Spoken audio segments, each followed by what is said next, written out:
నమస్తే welcome to #you నేను మీ రాజేష్. తెలంగాణలో ప్రస్తుతం కాంగ్రెస్ పార్టీ అధికారంలోకి వచ్చి 2 ఏళ్లుగా వస్తున్నటువంటి నేపథ్యంలో కొంత సీరియస్గానే పార్టీ బలోపేతం పైన దృష్టి పెట్టినటువంటి నేపథ్యం. అంటే ఒకవైపు స్థానిక సంస్థల ఎన్నికలకు సంబంధించి అంశం కూడా కొంత పెండింగ్లో ఉంది. అంటే 42% రిజర్వేషన్ల అంశం సంబంధించి ఇప్పుడు సుప్రీంకోర్టులో కాంగ్రెస్ పార్టీ పోరాడుతోంది.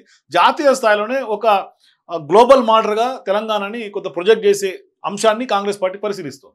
ఇటువంటి సందర్భాల్లో ఇప్పుడు కాంగ్రెస్ పార్టీ ఒక సంచలన నిర్ణయం తీసుకున్నట్టుగా కనిపిస్తుంది. అంటే ఇప్పటికే జిల్లా పార్టీ అధ్యక్షులు అంటే ఎవరైతే డీసీసీలుగా నియమించాలో వాళ్ళకు సంబంధించి ఇప్పుడు ఒక కీలకమైనటువంటి ప్రకటన అనుకోవాలి. అంటే ఒక రకంగా చెప్పాలంటే అందరికీ కూడా డీసీసీలుగా పాత వాళ్ళకు కాకుండా కొత్త వాళ్ళకే పగ్గాలు ఇవ్వాలని అప్పచెప్పాలని ఖచ్చితంగా కాంగ్రెస్ పార్టీ సూచనప్రాయంగా నిర్ణయం తీసుకున్నట్టుగా మనకు తెలుస్తుంది.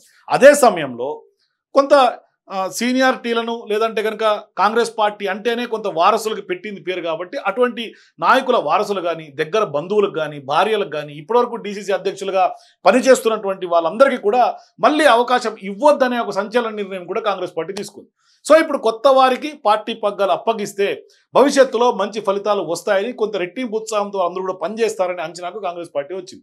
ఇందులో భాగంగా ఇప్పుడు 22 మందిని ఏఐసీసీ పరిశీలకులుగా నియమించింది. వాళ్ళు ఇప్పటికే ఆయా గ్రౌండ్స్లో ఇన్వాల్వ్ అయిపోయారు. వాళ్ళందరూ కూడా ఒపీనియన్ సేకరిస్తున్నారు. వారు ఆయా జిల్లాల్లో గత 3 రోజులుగా తిష్ట వేసుకొని మొత్తం పర్యటిస్తూ పెద్ద ఎత్తున పరిశీలకులు అందరూ కూడా పార్టీలో సుదీర్ఘంగా అనుభవం ఉన్నటువంటి వారు కావడం కొంత కొసమెరుపుగా చెప్పుకోవాలి. సో ఇప్పుడు రేవంత్ రెడ్డి పిసిసి అధ్యక్షుడిగా ఉన్న సమయంలో డీసీసీ అధ్యక్షులుగా నియామకమైనటువంటి వారే ప్రస్తుతం ఇప్పటికి కూడా ఇంకా కొనసాగుతున్నటువంటి సందర్భంగా వారిలో చాలా మంది వివిధ హోదాల్లో ఇప్పటికీ కూడా వాళ్ళు ఆల్రెడీ పదవులు పొందారు. దీంతో ఇప్పుడు ఆయా స్థానాల్లో కొత్త వారిని నియమించాలని కూడా గత కొంతకాలంగా పార్టీలో ఉన్నటువంటి చాలా మంది నాయకులు కోరుతున్నటువంటి నేపథ్యంలో పార్టీ ఇప్పుడు ఒక అడుగు ముందుకేసింది. అంటే పార్టీ కార్యక్రమాల రూపకల్పన, వాటి అమలు, అభ్యర్థుల ఎంపిక, ఇటువంటి అన్ని అంశాలకు కూడా వాటన్నింటినీ కూడా డీసీసీల ద్వారానే చేపట్టాలని ఏఐసీసీ భావిస్తోంది. అంటే ఈ నేపథ్యంలో పార్టీకి మరింత బలం చేకూరేలాగా కొంత జవసత్వాలు రావడానికి డీసీసీలే కారణమని భావించింది. అందుకే ఇప్పుడు డీసీసీల బలోపేతం సైతం ఒక భాగమని గుర్తించింది.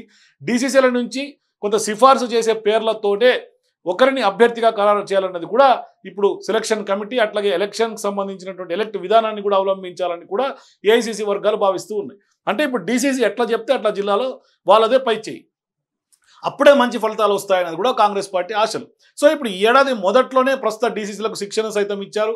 కరీంనగర్ డీసీసీ అధ్యక్షుడు కవంపల్లి సత్యనారాయణ, జగిత్యాల డీసీసీ అధ్యక్షుడిగా ఉన్నటువంటి అడ్లూరి లక్ష్మణ్ కుమార్, పెద్దపల్లి డీసీసీ అధ్యక్షుడిగా ఉన్నటువంటి రాజ్ ఠాకూర్, సిరిసిల్ల అధ్యక్షుడిగా ఉన్నటువంటి ఆది శ్రీనివాస్, హన్మకొండ జిల్లా అధ్యక్షుడు నాయన్ రాజేందర్ రెడ్డి, అట్లాగే వికారాబాద్ జిల్లా అధ్యక్షుడు రామ్మోహన్ రెడ్డి, అట్లాగే పాలమూరు జిల్లాకు చెందినటువంటి అధ్యక్షుడు మధుసూదన్ రెడ్డి, నాగర్ కర్నూలు జిల్లా అధ్యక్షుడిగా ఉన్నటువంటి వంశీకృష్ణ, ఇట్లా 2023 అసెంబ్లీ ఎన్నికల్లో వీళ్ళందరూ కూడా ఎమ్మెల్యేలుగా ఎన్నికయ్యారు. వీరితో పాటుగా సికింద్రాబాద్ జిల్లా అధ్యక్షుడిగా ఉన్నటువంటి అనిల్ కుమార్ యాదవ్ ఎంపీగా ఆయన రాజ్యసభకి ఎంపికయ్యారు.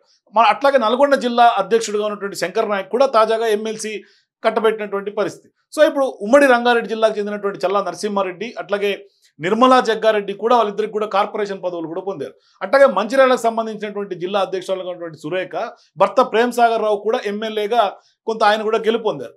మరికొందరికి కూడా టికెట్ దక్కినా విజయం సాధించినటువంటి నేపథ్యం మనకు స్పష్టంగా మొన్నటి జరిగినటువంటి ఎన్నికల్లో ఉంది. ఇట్లా దాదాపుగా గతంలో డీసీసీ అధ్యక్షులుగా పనిచేసినటువంటి వాళ్ళందరూ కూడా ఎక్కువ మంది ఏదో ఒక పదవి అయితే ఎమ్మెల్యేనా లేదంటే కార్పొరేషన్ పదవా లేదంటే కొంతమంది మంత్రులైనటువంటి సందర్భాలు కూడా ఉన్నాయి. దీంతో ఇప్పుడు వాళ్ళకి పార్టీ అట్లాగే ప్రభుత్వం రెండు ఒక తాటి మీద నడవలేనటువంటి పరిస్థితి, పార్టీని పూర్తిగా కొంత ఇబ్బందులకు గురవుతున్నటువంటి నేపథ్యం, అంటే కొంత కోఆర్డినేషన్ గ్యాప్స్ కనిపిస్తుంది. ప్రస్తుతం పార్టీ కార్యకలాపాలందరికీ కూడా కొంత విజయవంతం కావాలంటే రాష్ట్ర స్థాయిలో పదే ఫాలోఅప్స్ చేయాల్సినటువంటి వస్తుంది అనేది కూడా కొంత గుర్తించింది అధిష్టానం. అంటే కొత్త వారికి ఏ పదవి లేనటువంటి వాళ్ళకి కనుక డీసీసీ అధ్యక్ష బాధ్యతలు కనుక అప్పచెప్తే తద్వారా కొంత మంచి ఫలితాలు వస్తాయి. అట్లాగే వాళ్ళందరూ కూడా ఉత్సాహంగా రెట్టింపు ఉత్సాహంతో పనిచేస్తారు. అట్లాగే ఇందులో భాగంగానే జిల్లాల్లో సమావేశాలు నిర్వహించినప్పుడు కూడా కొంత వాళ్ళు చాలా యాక్టివ్గా పనిచేసే అవకాశాలు ఉంటాయి. అందుకని ఇప్పుడు సమావేశాలు నిర్వహించి జిల్లాల్లో దరఖాస్తులు తీసుకొని వాటన్నిటిని వడబోసి 5 పేర్లను నామినేట్ చేసి ఏఐసీసీకి సిఫారసు చేస్తుంది ఆ యొక్క జిల్లాల్లో వెళ్ళినటువంటి పరిశీలకులు. వారందరితోటి వివరాలు సేకరించి మరోసారి పరిశీలించి షార్ట్ లిస్ట్ చేసి ఆ తర్వాత ఇంటర్వ్యూ కూడా చేసి అవకాశం ఇవ్వాలని కాంగ్రెస్ పార్టీ భావిస్తుంది.